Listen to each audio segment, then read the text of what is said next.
University of Ibadan. Distance Learning Center. Module 1.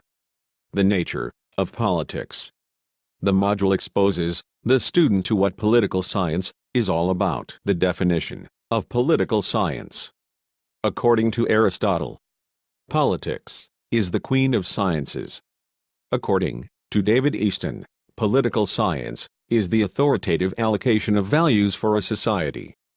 More appropriately, politics involves the organization of government and the behavior of groups and individuals in matters likely to affect the course and conduct of government. Transitions of understanding political science.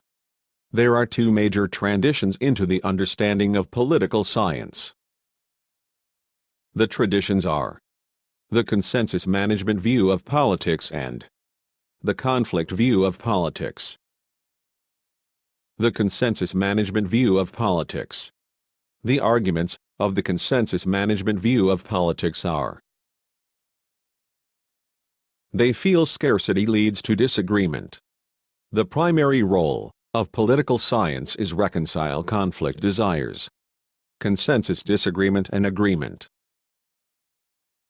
The following are the arguments of the conflict view of politics. That the conflict view is not concerned with the management of conflict, but for its production, and the international arena is conflict-ridden.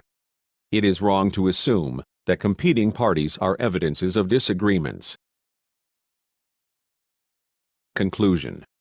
Politics is not a means of peaceful accommodation and resolution of conflict, but an instrument for the promotion of conflicts.